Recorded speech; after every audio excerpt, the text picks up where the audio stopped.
Are you busy? Of course you are. But are you effective? There's a huge difference.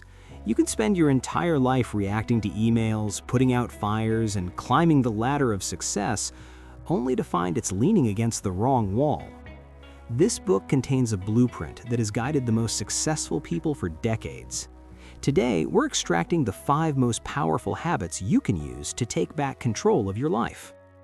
Let's dive right in. These aren't just tips, these are foundational pillars for a life of effectiveness. The first and most important lesson is to be proactive. This is the foundational principle that you are the architect of your own life. You are not a product of your circumstances, you are a product of your decisions.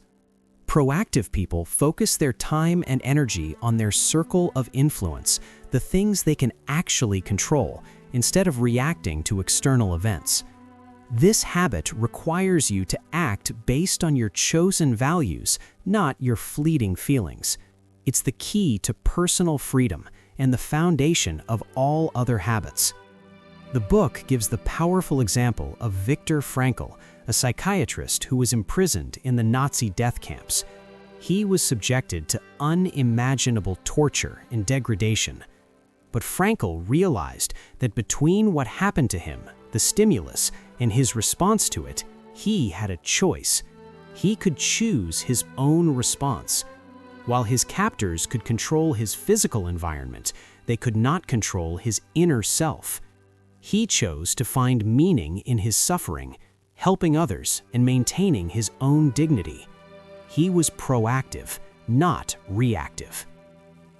Here is your action plan for this week to become more proactive. First, listen to your language. For 1 week, pay attention to whether you use reactive phrases like "I have to," "I can't," or "if only." Second, reframe those phrases. When you catch yourself saying "I have to," change it to "I choose to." Instead of "I can't," ask "How can I?"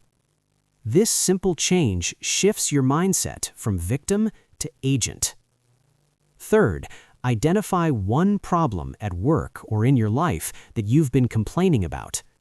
Instead of focusing on what's wrong, identify one small, concrete step you can take within your circle of influence to improve the situation.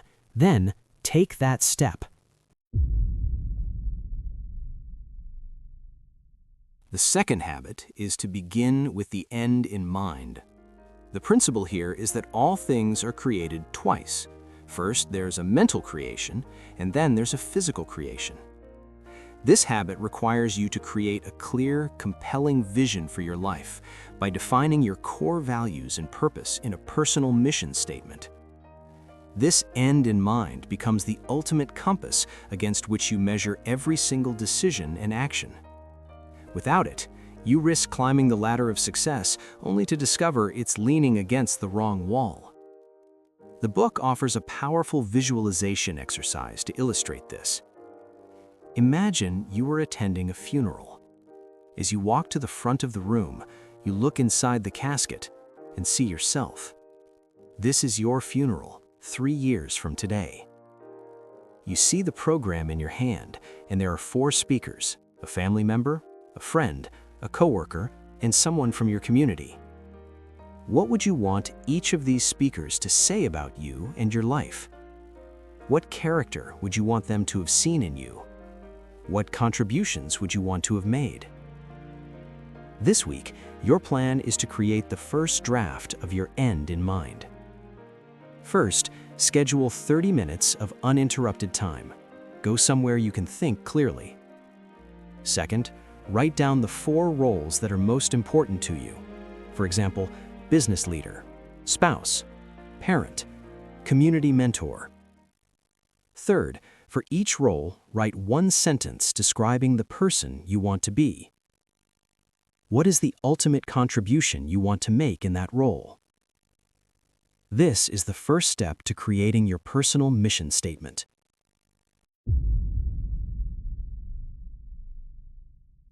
The second habit is to begin with the end in mind. The principle here is that all things are created twice. First, there's a mental creation, and then there's a physical creation. This habit requires you to create a clear, compelling vision for your life by defining your core values and purpose in a personal mission statement. This end in mind becomes the ultimate compass against which you measure every single decision and action. Without it, you risk climbing the ladder of success only to discover it's leaning against the wrong wall. The book offers a powerful visualization exercise to illustrate this. Imagine you are attending a funeral. As you walk to the front of the room, you look inside the casket and see yourself. This is your funeral 3 years from today. You see the program in your hand, and there are 4 speakers: a family member, a friend, a coworker, and someone from your community.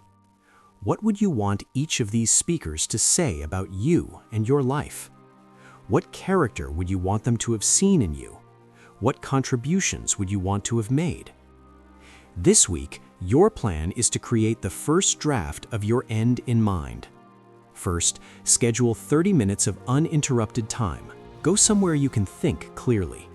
Second, write down the 4 roles that are most important to you. For example, business leader, spouse, parent, community mentor. Third, for each role, write 1 sentence describing the person you want to be. What is the ultimate contribution you want to make in that role? This is the first step to creating your personal mission statement. Habit 3 is put first things first. This is the habit of personal management, where you organize and execute around your most important priorities. True effectiveness comes from focusing on activities that are important but not urgent. This is quadrant 2 of the time management matrix. It includes activities like planning, relationship building, and prevention, the things that create real, long-term growth. This requires the discipline to say no to the urgent but unimportant tasks that constantly demand your attention. Highly effective people schedule their priorities. They don't just prioritize their schedule. Covey tells a story about a group of shopping center managers he was speaking to. He asked them if they could do one thing that would have a significant positive impact on their results, what would it be? They all agreed it would be building strong relationships with the store owners in the shopping center, a classic quadrant 2 activity.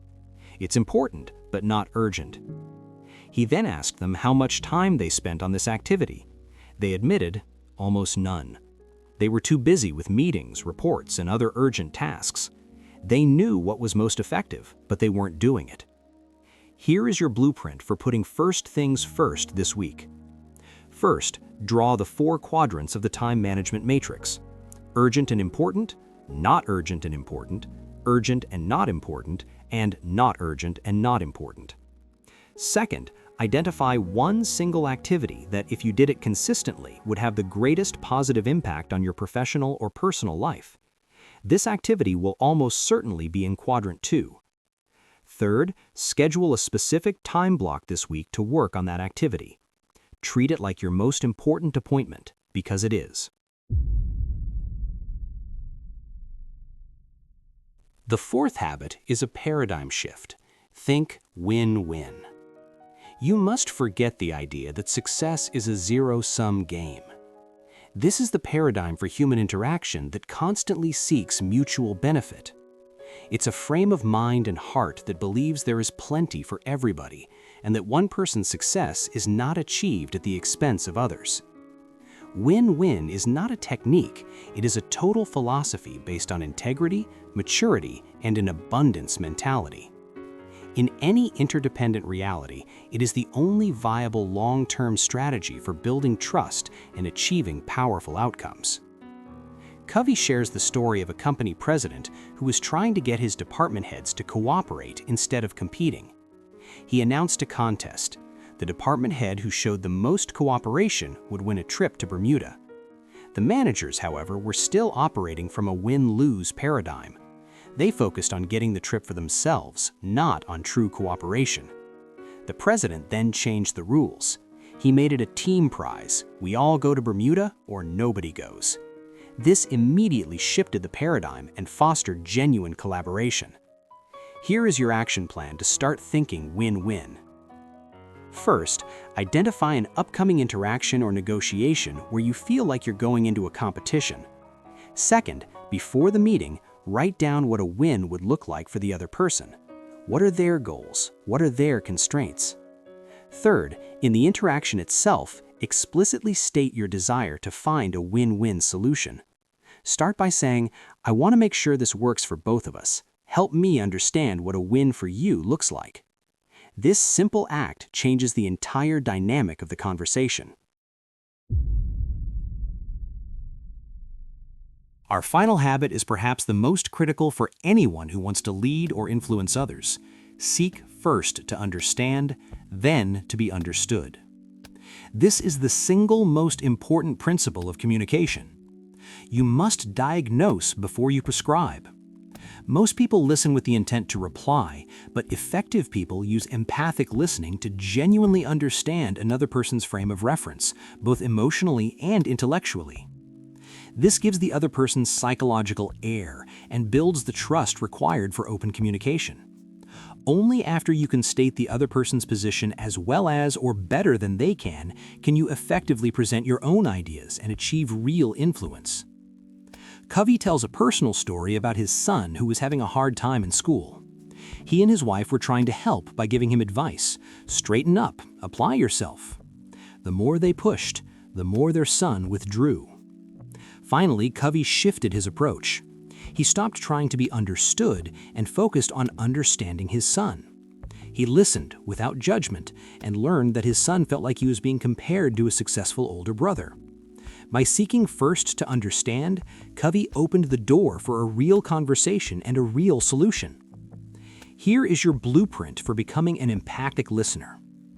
First, the next time you are in a conversation where you disagree with someone, stop yourself from formulating your reply. Your only goal is to understand.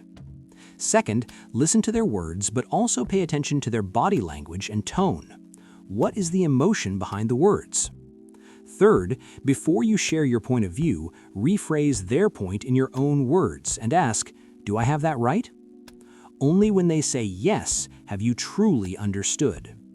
This one habit will transform every relationship you have. So, what do these 5 habits give us when we put them all together? They create a powerful upward spiral. You start with yourself, taking control through proactivity and defining your mission. Then you move to effective execution. From there, you build powerful, synergistic relationships based on trust and mutual benefit. This is not a checklist, it's a character ethic, a framework for a life of extraordinary effectiveness. I want to hear from you. We've covered 5 powerful habits. In the comments below, tell me which one of these habits do you need to focus on most right now, and what is the one specific action you will take this week to practice it?